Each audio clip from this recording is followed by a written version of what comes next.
So I started to, you can see this here. I started to, Are you branching out? yeah, using a purple felt tip pen. Ooh. I've been sketching a lot with it, with the What do you, old what do purple. you what does it feel like to sketch with a purple pen? You know, I've been taking notes with it, I've been drawing with it, and it's kind of fun. Yeah, yeah. I I had a little color, a little spice. Exactly. You're just sketching away and things and stuff, and Look just, at you. What like scale is little, that? What scale is that drawing? uh, actually, because I was doing it on my grid paper, I mean, I did draw it to a scale. I just haven't applied that scale yet.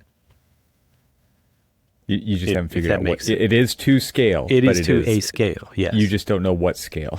I don't know what scale it is yet. I was just talking about this with somebody, and it was like the magic of sketching. From a Oh, yeah. non-architect watching an architect, I think it's a kind Yeah. of a superpower, right? And and to be able to, like, the person I was talking to said, because I was like, it doesn't even matter what scale. Like, you sketch with a thick Yeah. pen because you don't know where things Yeah. go yet, right? And so, like, I like a sign pen. I like a really, yeah. Here's one Oh, right here, yeah. right on the Yeah. desk. It still has the label on it from when it was in the store, even. But And these this, Pentel sign pens are great because, like it could be literally the thickness of a wall or a panel. yeah. Look at Yeah. matching sign pens. Um, Love the sign it, pen. you know, the further you go along, you might graduate to a thinner pen or whatever. But because it's about concepts and it's about ideas and about all those things, you got a few pens on your desk there. I've got just a few. Yeah, What you do size and have scale this would you? addiction. Yeah. Yeah. And that's But just the like ones that I it's cleaned up off of my this desk is to the get this them is from the rolling. like whittled down. These are just the ones you use, right? These are just the ones that I have in hand or like cleaned out of my Oh bag or man, something like I'm that. looking over at my pen holder. I got to grab it now. Yeah, you have to. So mine's got a mixed. I have a rhombus shape. I don't know what is this. Oh, It's like two nice. triangles back to back, and I got all kinds of stuff. Oh, here you go. I got a little Lego Mandalorian on mine. I don't know if you have one of these, but I a little I don't Lego have a Lego Mandalorian. No, that's Mandalorian. I I have shouldn't a say Lego. Mandalorian. Darth- This is That's this is Boba Boba Fett. Fett. Like, that's the. It's not like some rando. It's me. It's not no rando mando. I'm jiggling it here for the audio listeners. Oh, and I have a this is a great tool right here. The Olfa branded knife box Oh yeah, cutter yeah. with the snap off blades. Did I show you That's this a one? great tool right It's there. a mechanical pencil that is a wooden pencil. Nice. I've got some what are these called? China marker. Here we go. Right. A Pull Faber out a le- Castell brown pencil. I have no idea why that's in here, but it's not something that I can get rid of, clearly. Anyway, That's a quick find in your thing here. A lead holder.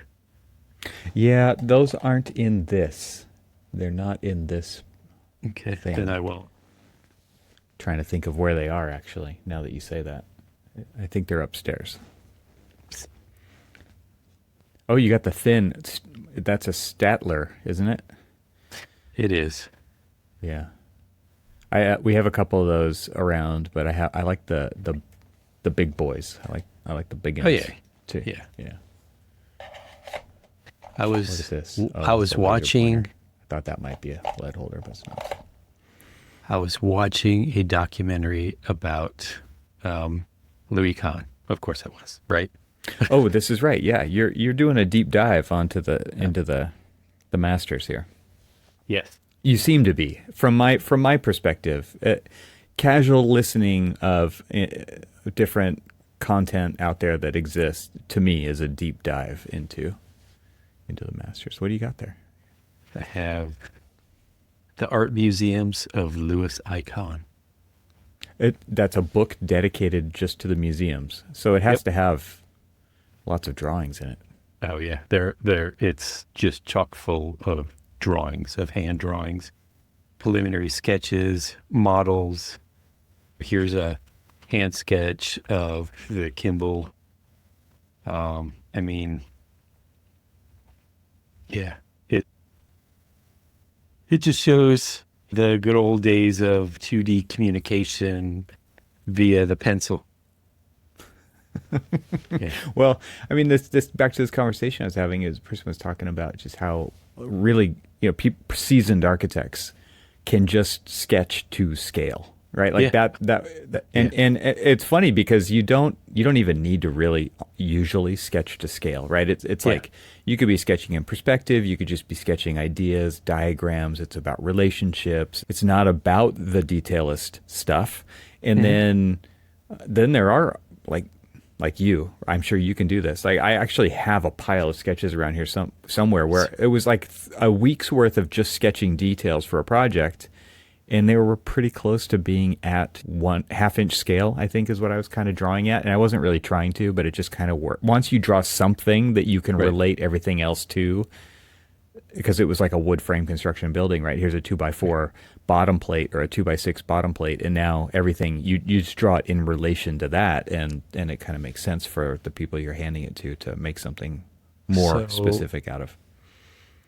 I was on site one time and I was standing next to the site superintendent. It was an executive conference room for a university that we were working on.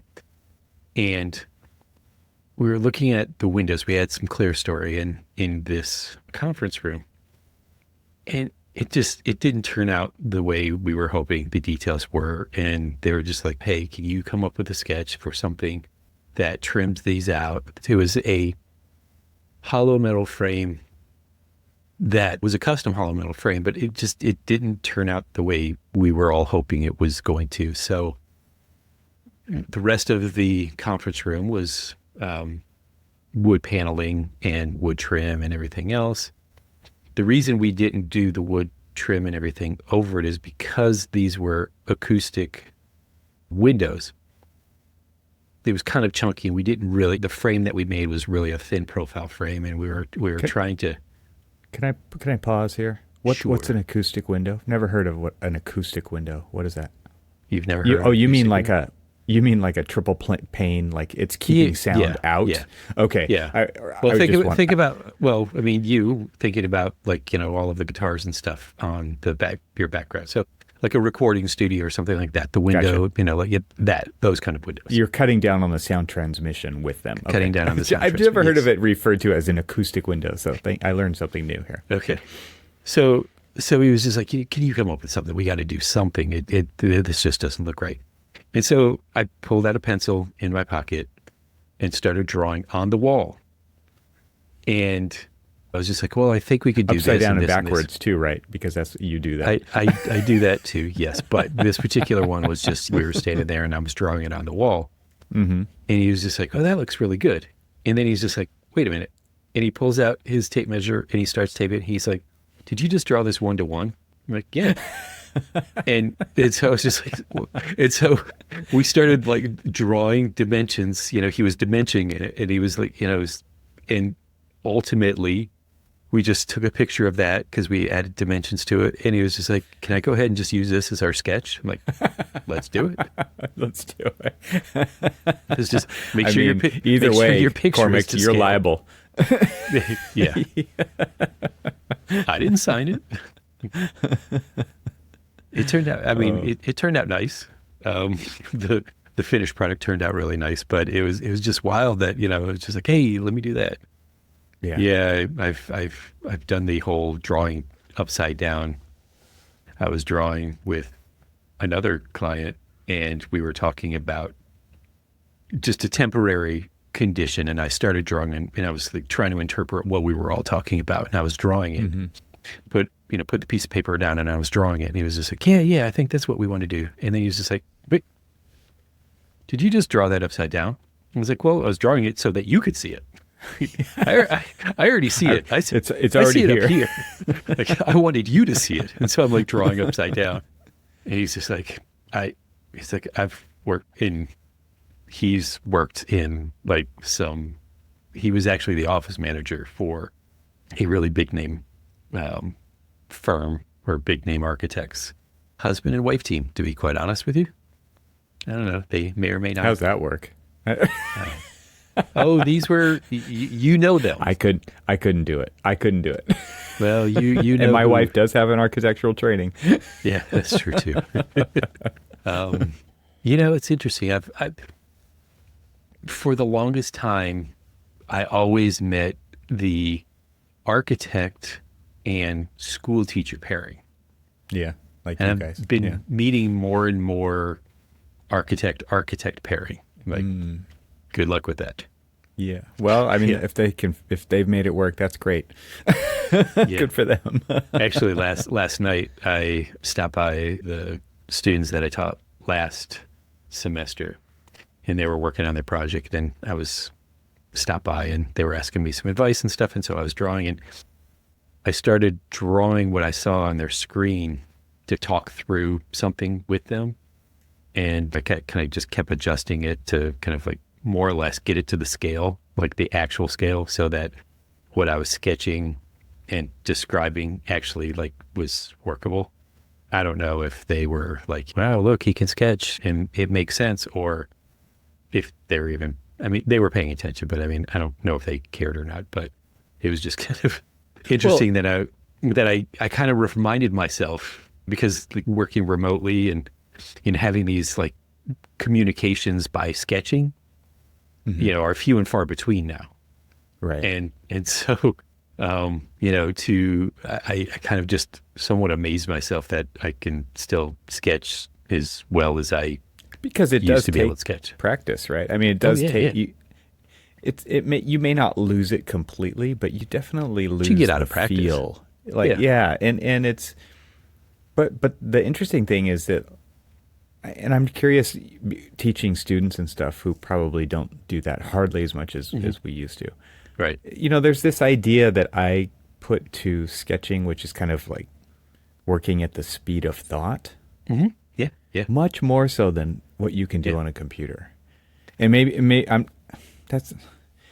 it's not fair for everybody, right? Like that's a generalization, but because the computer forces you, depending on the program you're in, to think about more things earlier. What is this? You know, Right. and things like snaps and orthos and all of those kinds Right. of constraints, you know, like legitimately great constraints when you need them, right? But Oh, yeah, it's yeah. but when you don't, you don't, and but then the programs force you to do stuff like that, and it's like, okay, now I got to.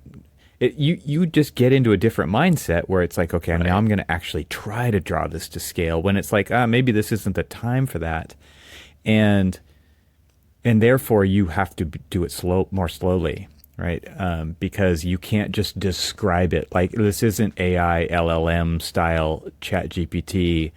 Draw Yeah. me a detail. Like when you literally are just sketching so fast, you know, so fast that when you draw a box, it's not a box, right? You're drawing a section of 2x4 blocking in a wall with an X in the middle, and it just looks like a blob with an X. And everybody around, maybe it's just you, maybe it's a couple other people, know what that is, right? So can I show you That's something real quick? drawing at the speed of thought. That's communicating. It's ideating at the speed of thought to me, and that is very different than like How many what a lot of these digital tools force you to do. So, for the listeners, I'm going to be sharing my screen. So maybe we'll drop this in there. Certainly, It man. is, Yeah. you know, student. Get on YouTube, people. Yeah, I was going to say, yeah, get on YouTube and take a look at this. But I mean, I think you're going to look at this in you know, something very similarly to like the conversation. You know, it's like this was a diagram. Layers upon on layers. Yeah. Exactly. And it was just this conversation that, oh, yeah. Oh, what if we do that? Oh, you know, and it was just like this conversation about like, oh, like the different things that you can do to like what if you shifted it this way? And what if you did that? And what if you reinforced this kind of like angular pathway and all of these other things? And it was just this kind of fun conversation about layering upon layering upon layering. And I think about all these different architects that we grew up learning about. And including even in the book, the sketches that Louis Kahn was doing, is just these layers upon layers, and just the thinking and the fluid, the thinking at the speed of light, and using the sketching tool as a way to just kind of like think through that. And you're like, oh, we could do this, and oh, we could do that. And it's the only thing that kind of like, I guess, somewhat saddens me about the way the iterations have evolved. It is, especially when you're relying more on like, them trying to do things to scale and trying to do things. Oh, this would legitimately be what the wall would do. It's like, at this point, that's not the exercise. The exercise is to think about, the fluidity of the space and the interconnectedness and all of these other things. And yes, you can evolve all of that from this sketch, but the sketch itself is like the pureness of the thought, right? Mm-hmm. Yeah. And that iterative kind of scribble of overlay on top of overlay, and like you go around the shape with the fat pen 3 or 4 times because you're just trying to get it a little bit closer to what you were thinking. And that's okay. That the other 3 circles that you did underneath the 4th one are still there. You don't have to clean it up. There's no eraser. There's no delete. There's no undo, right? Undo is pull out another sheet, put it on top, do it again. That's the newest version of the current process. And then you move it over a few inches and you do another thing, and it's like, okay, this room's going to get bigger. Slide it over, draw it a little bigger, right? Yeah. And there's just something like that idea of that fluidity, that flow is there. And of course that can all be accomplished digitally as well, but it's totally different. Yeah. And it can't have, like, you got to have the device, you got to be able to communicate, you got to throw it up on a projector, or you got to share that screen, and all of a sudden there's a hiccup and a road bump and a hurdle to get it there so somebody else can see it. And like that stuff all kind of sucks still, right? Like we're just not there yet digitally with where we were back then. I mean, we sound old. I will say the good thing. Yeah, true. I will say the good thing about, like, so when I started the sketch that I just threw up there, the student couldn't meet when I was on campus, so we just did a Zoom call. And we're talking. They're just like, I don't know if we're going to really get anything out of having a Zoom call or a crit on Zoom. And I'm like, we'll make it work. You're like, I do this every day. I do this every day. Hold my beer. But it was more of just like, we'll make this work. And so like that sketching and stuff, and like being able to, like, I will say that, yes, we were just holding up all of our like pencils and pens and all this other stuff, but this is equally a valuable tool. There's good old stylus, huh? Is that what that is? And and then here, just sit there and sketch. I've got the Apple Pencil here from my iPad. Well, you have, although I'm not sure if you're using it, but the same computer I have. That's right.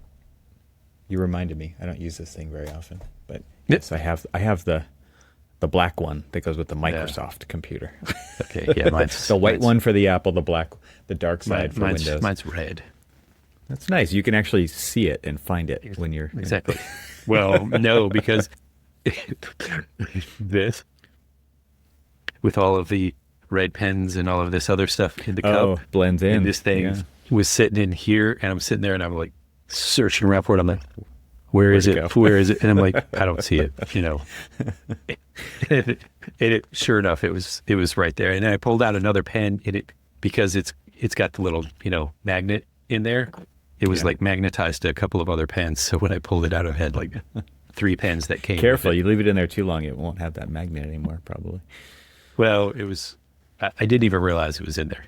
Normally, I just set it on the actual computer itself. Just do that. So I have a question for you. Speaking of how things have changed, you sent me a text the other day. I'm pulling it up here, and it says something that alludes to you lamenting the current state of architecture here. Yeah. It says, what's a bit depressing with the profession today is, why don't you go ahead and finish that sentence? Wait, do I have to? Now I'm going to have to go You don't and have to read look it up. I can finish don't- it for you if you. Yeah, You finish don't, it you for don't me. have to look it up. Okay, so it says we don't really do much more than box checking. Mm, yeah. What brought that on? Because I have some thoughts about this. Like what is the typical day to day of an architect working on a project? Is it just CYA and box checking and moving paper and meetings? So, yeah. Well, so I had a conversation with somebody today. Episode's done. We're done. And, It's and they're yes, like, the answer was yes. hey, do you have time for a meeting today? And I'm like, sure. And they're like, well, can you meet at this time? I'm like, no, I've got a meeting at this time. And they're like, well, can you meet at that time? No, I got a meeting I at that can't time. find an They're opening. like, wait. They're like, well, can you meet at 4? I'm like, sure, why not? And so it was, I had jumped on a call, for the Saudi project. And of course that was early and pretty much have been nonstop since 6 a.m. on meetings all the way through this one at 5. And, other than the few bathroom breaks and coffee breaks, I was just nonstop. And Ass in seat. Yep. because, people are, so what was funny is like one person said, oh, well, I'll make, the meeting at this time so you'll have a break. And then somebody else was listening. Oh, look, he has some time in his, There's some in his opening. schedule. Yeah. Let You me have to jump book in your there. own break time in your calendar No, I know. as You do I'm that, busy. which is, yeah. I used to. I don't need Yeah. to do that anymore. Well, you didn't. Well, okay. So where that came from is, again, these books and documentaries that I've been, listening to, reading, and watching. that romanticize architecture. That in the Masters. romanticize architecture. Yeah. And they were talking about like the quality of like the architecture and I talked about listening to Paul Goldberger's his book on architecture, which I literally have blanked on it because I told you earlier today that my mind is so fried that I don't even know why architecture matters. And they were talking about the just the way that back then these architects did romanticize about like everything, the line, and all of these other things. And we You sent we me some literally quotes. You sent me some quotes. Yeah. Actually, about that. I think you have a Saarinen quote here. It says, yeah "You have to remember that architecture is not just here to give space and shelter, but to architecture also has the purpose to elevate and enhance man's time on earth." right. Speaking of romanticizing, And so all of those were all of those were sort of like, lumped together in this whole kind of like stream of thought of, are we, and you drive around and you see what is being produced and what's being built and all of this other stuff. And we do know that not everything is being, designed and built by architects, that there's a very small percentage of work that's being done by architects. But then there's a difference between architecture and buildings, right? And there, just because there's an architect involved doesn't mean it's capital A architecture. And that was sort of where I was going, is like, even the buildings that are being done by architects, are they buildings or are they architecture? Well, the funny thing, if you just kind of think about that from a real surface level, it's like we're talking about the commoditization of so many things, right? Yeah. And like every architect's got the same set of tools that every other architect does, right? And everybody's competing kind of at the same like level of thought when we're going after work. It's like the same meetings are happening in the same offices everywhere. Like this, we'll differentiate ourselves in this really subtle, nuanced way. And it's like, okay, everybody's thinking that, right? It's kind of sad too, right? Well, the documentary that I was watching on Saarinen, that prompted that me sending you that text. He was talking about how architects have a responsibility to elevate and create more than just your average building. That we should strive for these amazing spaces.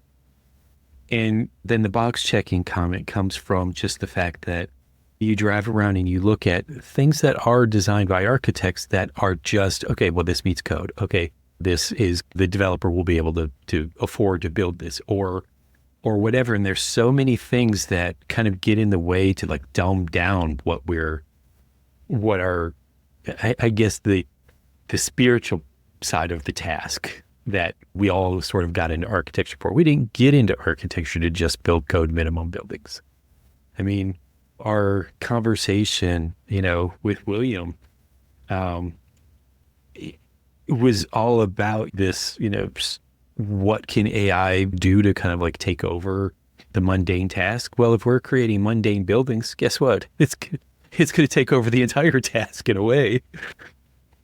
Yeah, and architecture is basically, I would say, like, your role in your firm is driven by the expectations of others way more than it's right. And so therefore, I mean, this is like project management 101 is like, I'm too busy. I'm busy. And what does busy mean? Yeah. I'm living in Outlook all day long, every day. My phone's going off, right? Yeah. I'm checking boxes. I mean, you literally, and because everything's deadline driven and your client wants stuff and the AHJ wants stuff and the QA person wants stuff and the spec writer needs stuff and those things have to get printed and all of this, it's like you literally are just like trying to hang on. And what you're talking about, like, the romantic version of what you're hearing and reading and all of those things was like a very small firm where one person was taking bets, right? Like seriously trying to do things that no one had seen before, no one had done before. Because, I mean, call it privilege, call it a luxurious position, whatever. Like, they built that on purpose. Right. Like they built it on purpose, and they built it on tons of other people's backs, right? Who were signing up to understudy with them for very little, right? Recognition, anything, right? But then also in hopes of doing it themselves one day, right? And like they built that practice to do that thing, and that is a very different thing than the kinds of medium and large size firms, for the most part, that are doing today. There was just going to keep rolling with the whole nerddom thing, but there is another documentary that I was watching called Tiger City about Louis Khan's Bangladesh parliament building. Mm-hmm. It was interesting because of the people that were being interviewed were people that worked with or worked for or had experienced just the kind of like the genius behind Louis Khan.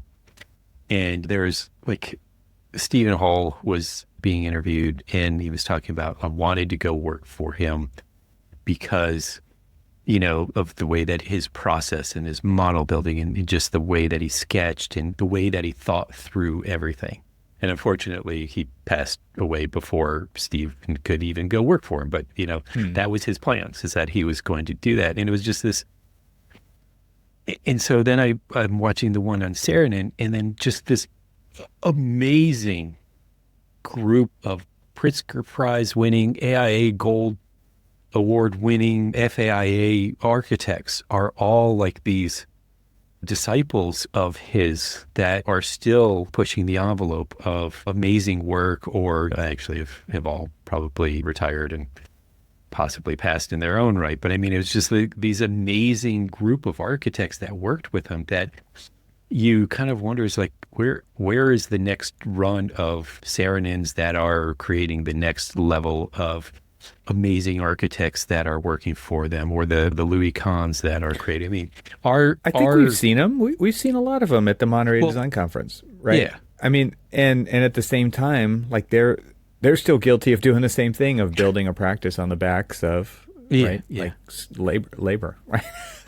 who are really doing the grunt work. Like, but what's interesting is like that conversation you referenced with William Dodge that we had. It's like this idea of like maybe there's actually a way out of this with the tools that take the mundane off my plate. Yeah. Like, let's just say it that way, right?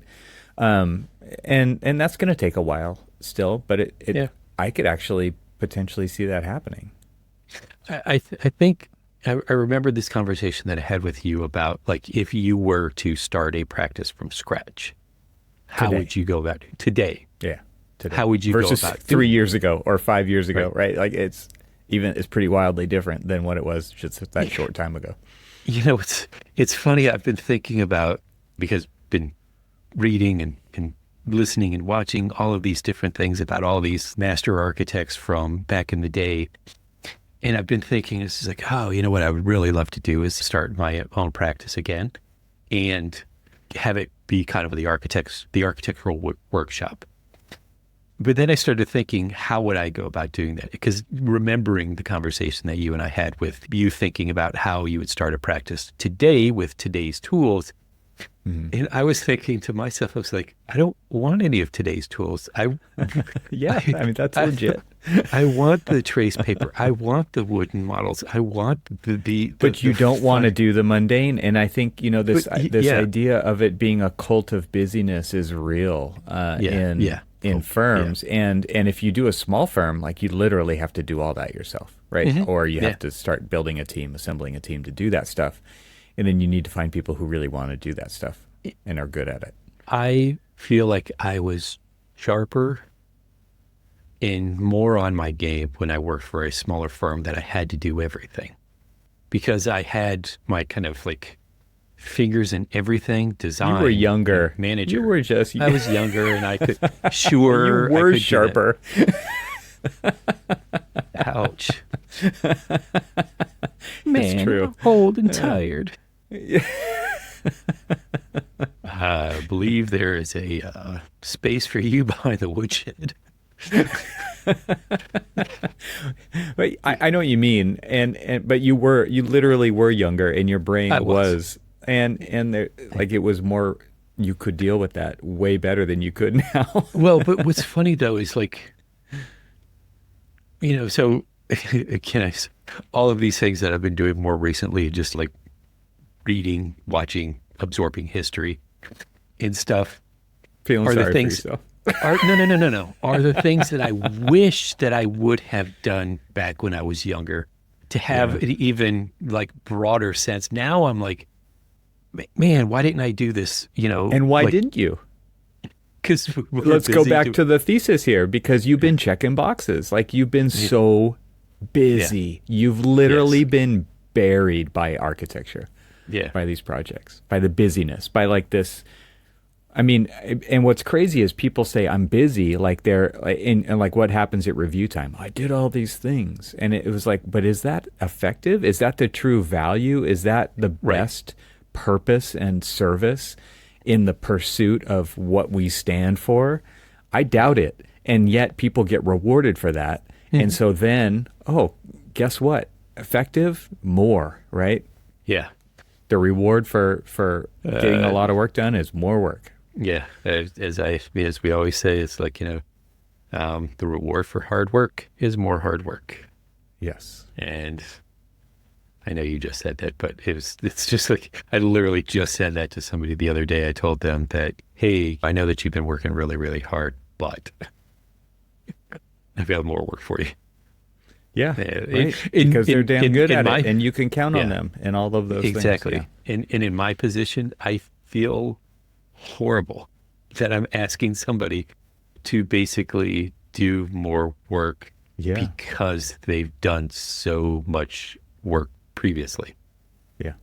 Because you totally get it. Because I lived that. I lived that whole thing.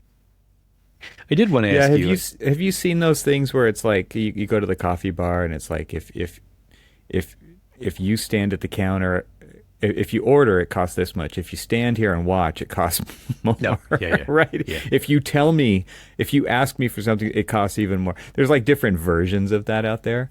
But like I think what all this comes back to is kind of this idea of trust, number one, and like the real specifically like what you're good at doing and how you do it is kind of like your business.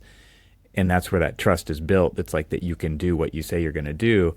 And then there's this other thing of expectations and urgency and priorities and other people's versions of that being pushed onto Right. you. My urgency is your priority.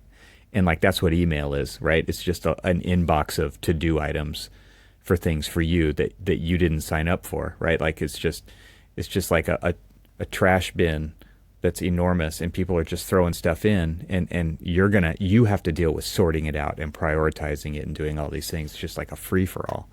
Yeah. That's the life we all live. Yeah.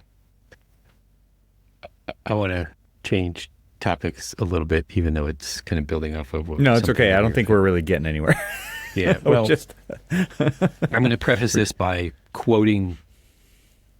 could quote at least two people, but one person has said it a couple of times.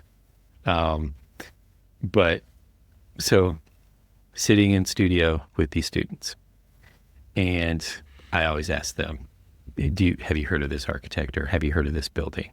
And the quote was, Cormac, don't you know that if you ask us what this architect, who this architect was, or, what this building was, that we're not going to know? the answer's no. Yeah. Yeah. And so then I was talking to him yesterday and had said, I've been watching these architectural documentaries, and they're like, of course you have. And then I had asked them yesterday, do you know who Eero Saarinen is? And there was somebody sitting behind me who had, said out loud, Cormac, we don't know who that is. And of course, like, it's sort of painful that one of my top What 5 year? architects. What year are these students? I'm not going to divulge. Maybe they're Well, not students. I don't even know. Well, but Maybe so these here, are professionals. so here, it well could be too, because I've had conversations with people who I work side by side with that have. So here's my question to you, because clearly I've been having this question to myself quite a bit, and feeling that there is a lot of importance to it. What do you feel like is the importance of learning architectural history, architects, and building history as an architect? What is that value of that? So there definitely is a value. I mean, it would be. I guess I was going to say it would be Sorry to difficult put you on the just spot. pull that out and but at the same time, it's kind of fundamental to how you become an architect is to study other architects and those projects, and not only like go through the drawings, but visit those places, right? Because you get to experience that firsthand, right? And so like this level of like, there's something to be said about access to all information at any moment, and at the same time, it's totally a crutch, right? Because it's like I'm busy. I don't have the time to go do that. It's cool that I can just pull it up at a moment's notice, and yet you never get like over the threshold of being able to have these conversations and why they're important and what are these examples, and did you sense the scale of that place when you went into it? Because because I looked at it on a screen. I looked at it on a tiny screen, right? And and so I really don't have a feel for it. And what's so interesting to me is like the older that I've gotten and being an architect, it's like, wow, it matters so much. It matters so much. You have to do that stuff to be the communicator, the idea generator, the inclusive, like, let's sit around the table and talk about ideas, like to be able to transform an idea into reality. You have to have lived. I believe you have to have lived. You have to have practiced. You have to have cooked your own food. You have to have gone to the bathroom in an outhouse to a like the most palatial bathroom you've ever, like you have all the versions of that thing. You have to have bought your own pots and stored them in cabinets to understand how much space is needed for these kinds of things. You have to know that like this door on this room is installed 180 degrees the wrong way for various reasons, because like I know what works, and Right, I know this right. doesn't. Right? It's like Yeah. this is the weirdest way I could answer your question, right? Because No, it's it's not exactly academic. right. It's Yeah. not academic. It's like here are the realities of why you should study this stuff, but really experience this stuff.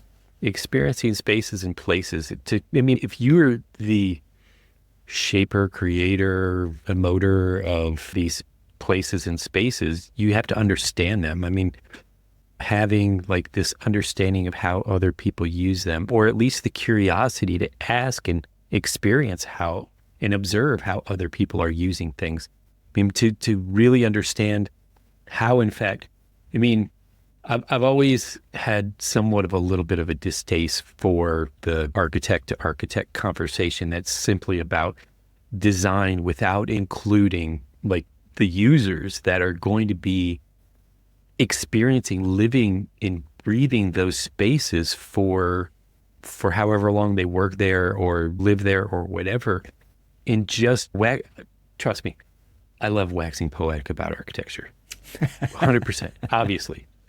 But I also like to just have a simple conversation about, hey, Evan, how would you use this space? And then learning What do from you other do? people. What do you do today? What do you do tomorrow? Right. Like that's it's not just how do you use it. It's so many. There's so many levels to that. That's the first question, right? Yeah. Yeah. Yeah. Well, I mean, it's just like, hey, we're going to design a classroom. Are you just going to pop in, oh, here's how I think I would use a classroom? Well, are you the teacher? Are you the one who's going to be there on a daily basis? Are you the student who's going to be using this? How isn't it better to have that conversation with the people who experience it on a daily basis? Or to your point, okay, if you're going to go design a classroom, then go experience other classrooms. Watch what people do in them, how they engage them. I was trying to explain to my A students that almost every memory that people have is usually wrapped around a space or a place, right? There, an emotion, oh, this was the last time I saw this person. And it could be like in a place where they last saw that person, or, oh, I remember when I was in class here or something like that. It's always this physical embodiment of memory. And we get to do that. We get to create that. We get to be a part of everybody's memory without knowing that we're a part of their memory.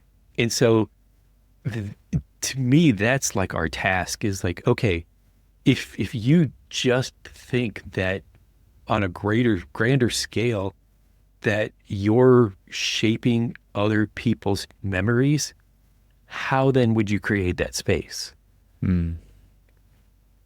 How do you keep that top of mind when you're doing it? When you're Yeah. when you're firing back an email at a contractor? When you're checking the boxes, Yeah. I It's mean, that, on you page talk about 12. kind of an overall sense of purpose and intention. I mean, I can imagine you might write it on sticky note, put it right on your monitor after I saw the photo you posted after we recorded last week. Yeah, I do that. All a lot. of your monitors are covered in sticky notes. But that is something that you would have to keep reminding yourself. You almost need it's like those glucose monitors that I just need this constant measurement. Yeah. Oh, did you forget? Oh, here's a reminder. This is why you're doing what you're doing. Yeah. But there's such a pull to the other, the 99% of all the other crap that you have to do to deal with. That it's hard to remember that. Remember the I'm the one who, for however long, and it's out of view and out of reach, so I can't pull it off the wall, but has a little orange sticky note, because I had a whole bunch of orange sticky notes, remember, from my year-long daily sketches, that has a question mark on it. That's all it has on it. I've always had a question mark on my desk somewhere.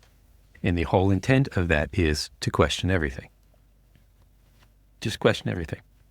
And so people would come up with, what's the question mark for? Exactly. You're getting it. You're getting Yeah. it. You know, but it's just like it. Yeah, I don't know. I guess I need to stop reading some of these. They're like romance novels to me. They are. They're totally like, oh, Lou, you get me. I wish other people did.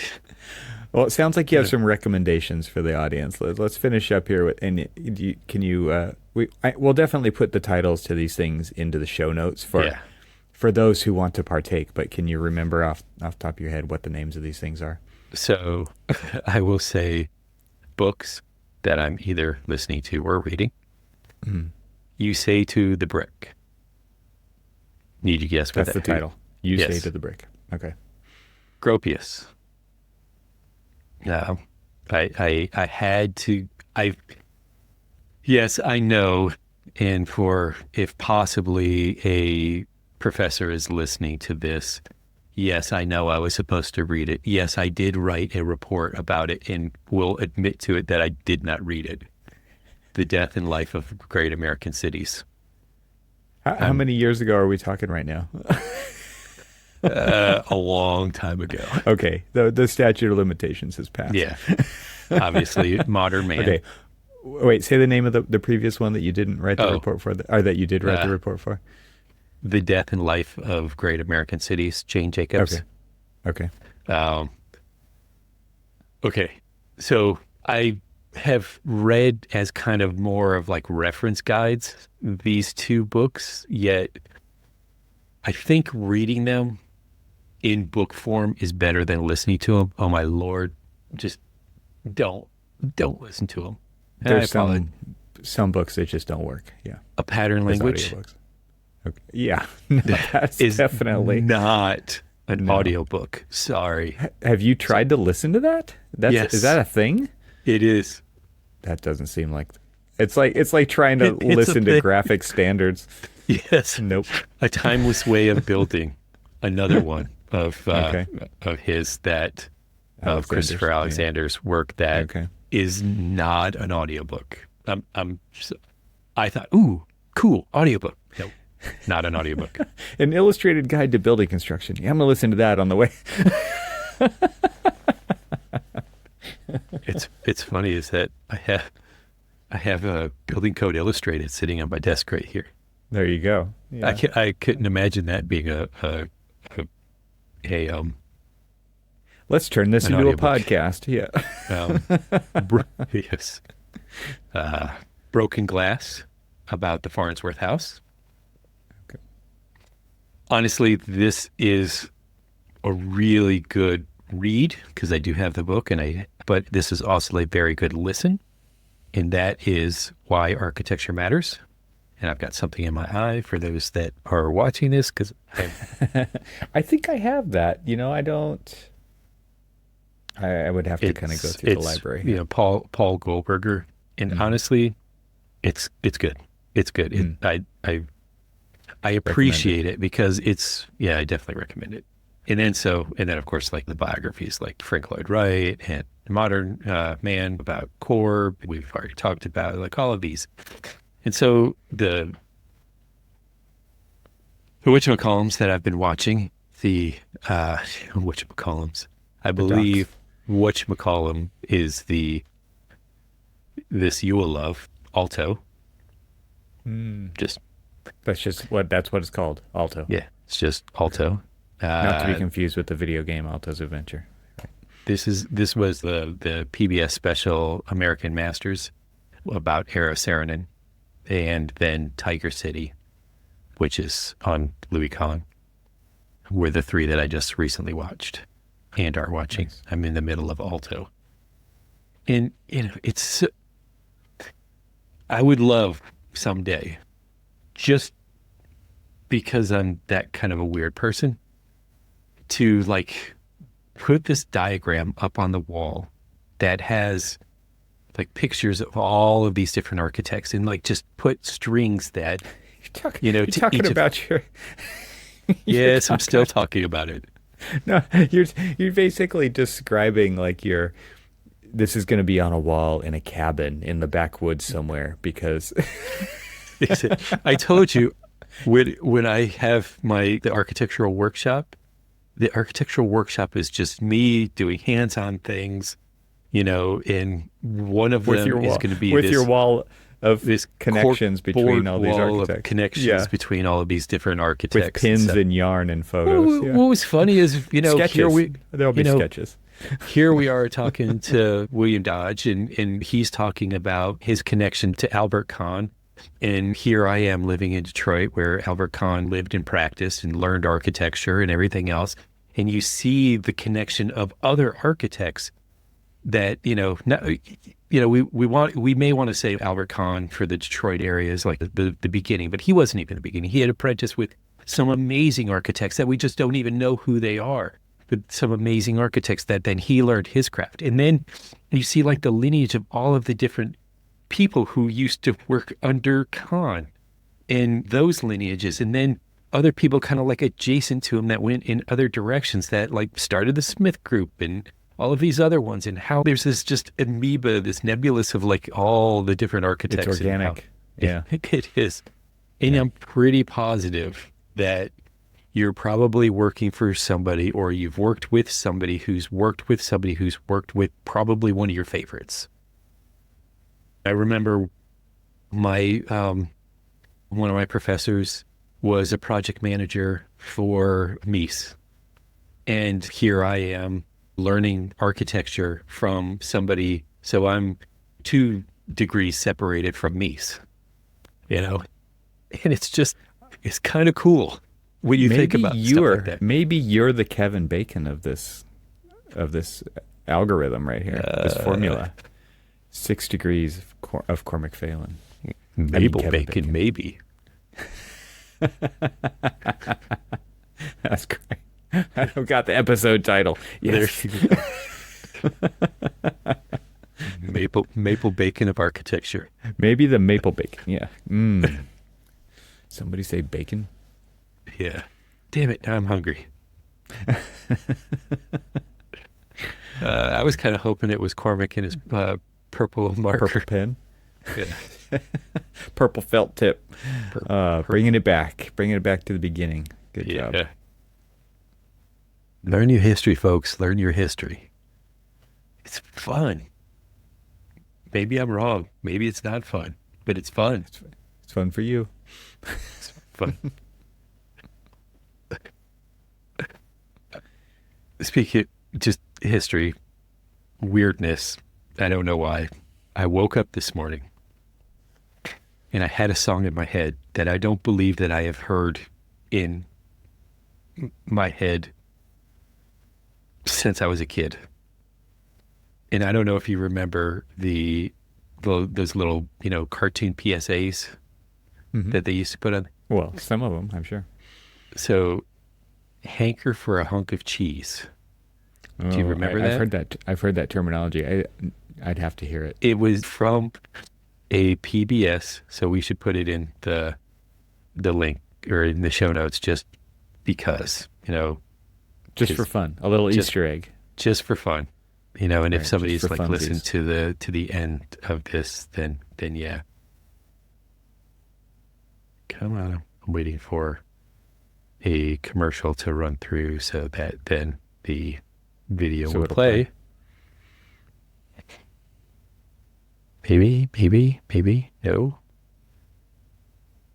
Going to press it again. Hold it up to your mic. I want to hear it.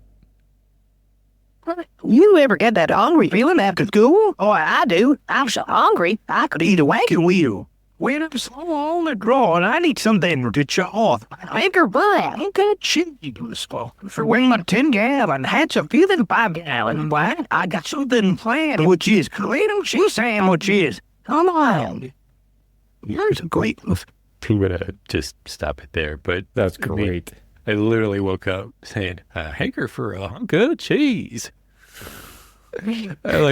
What the hell was going through my head in the middle of the night for me to wake up to think about some PSA cartoon from the 70s?